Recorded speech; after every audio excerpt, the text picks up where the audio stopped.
বাইরে আজকের এরকম সুন্দর ওয়েদার দেখে হঠাৎ করে এগ রোল খাওয়ার খুব ইচ্ছে হলো। বাট শুধু এগ রোলও ঠিক ইচ্ছে করছিল না। তো ভাবলাম যে আগের দিনে যে লেফট ওভার আইটেমসগুলো পড়েছিল সেগুলো দিয়েই তাহলে কিছু বানিয়ে ফেলি। তো আজকের লাঞ্চ মেনু হলো এগ চিকেন আলু রোল। সবার প্রথমে আমি পেঁয়াজ আর ক্যাপসিকামগুলোকে ভালো করে ধুয়ে চপ করে নিলাম।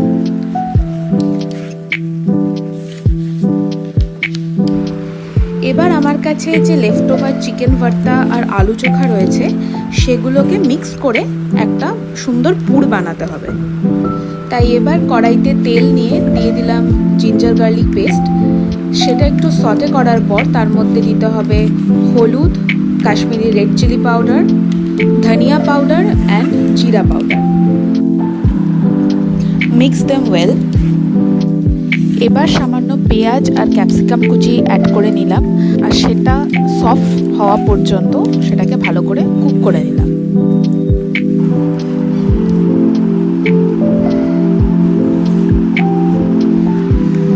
Now I am adding the left over আলু চোখা আর সেটাকে এই মিক্সচারটার সাথে ভালো করে মিশিয়ে নিলাম। Adding some chaat masala and chilli tomato sauce with it to make it a bit tangy.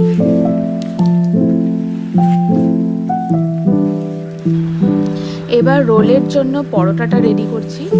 আমি সম্পূর্ণ ময়দার পরোটা বানাবো না, আমি এখানে আটা ময়দা মিক্স করে নিয়েছি 60-40% রেশিওতে। এর মধ্যে আমি অ্যাড করছি একটু নুন, একটু চিনি আর কিছুটা তেল।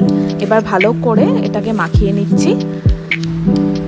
ডোটা রেডি হয়ে গেলে একটু তার মধ্যে সাদা তেল মাখিয়ে সেটাকে আমি সাইড করে রাখছি। এবার আমি আমার লেফট ওভার চিকেনটাকে একটু ফ্রাই করে নেব। আমি প্রথমে ভেবেছিলাম আমি দুটো সেপারেট রোল বানাবো, একটা উইথ আলু অনলি আর একটা এগ চিকেন রোল, কিন্তু তারপর ভাবলাম দুটো মিক্স করে দেওয়াটাই বেটার হবে। এবার ডোটাকে আরেকবার ভালো করে মাখিয়ে পরোটাগুলো ধীরে ধীরে বানাবো। নর্মাল রুটির মতো করেই আমি এগুলোকে তৈরি করে নিচ্ছি। প্রথমে ভালো করে সেকে তারপর একটুখানি তেল দিয়ে হালকা এটাকে ফ্রাই করে নিচ্ছি।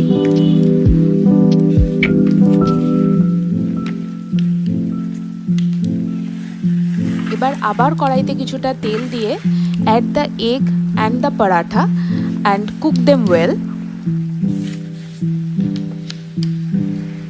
দেন একটা প্লেটে সেটাকে ট্রান্সফার করে নিলাম। এবার আমি রোলটা রেডি করব। আমি এখানে টমেটো সস আর গ্রিন চিলি সস নিয়ে ভালো করে সেটাকে পরোটার উপরে স্প্রেড করে দিচ্ছি। দেন আমার যে মিক্সচারটা আমি রেডি করেছি সেটা নিয়ে ওটা ভালো করে স্প্রেড করে তার উপর কিছুটা পেঁয়াজ আর কিছুটা ক্যাপসিকাম দিয়ে আমি এবার রোলটাকে বানিয়ে নেব। আমি কিছুটা চপড গ্রিন চিলিও নিয়ে নিয়েছিলাম, যেটা আমি এই ভিডিওতে রেকর্ড করতে ভুলে গেছি। পাতিলেবু, সল্ট আর ব্ল্যাক পেপার দিয়ে রোলটাকে বানিয়ে নেব। আপনারা চাইলে এইভাবেই আপনারা সেটা খেতে পারেন, আদারওয়াইজ আপনি কিছুটা তাওয়াতে ফ্রাই করে একটু ক্রিস্পিও বানিয়ে নিতে পারেন।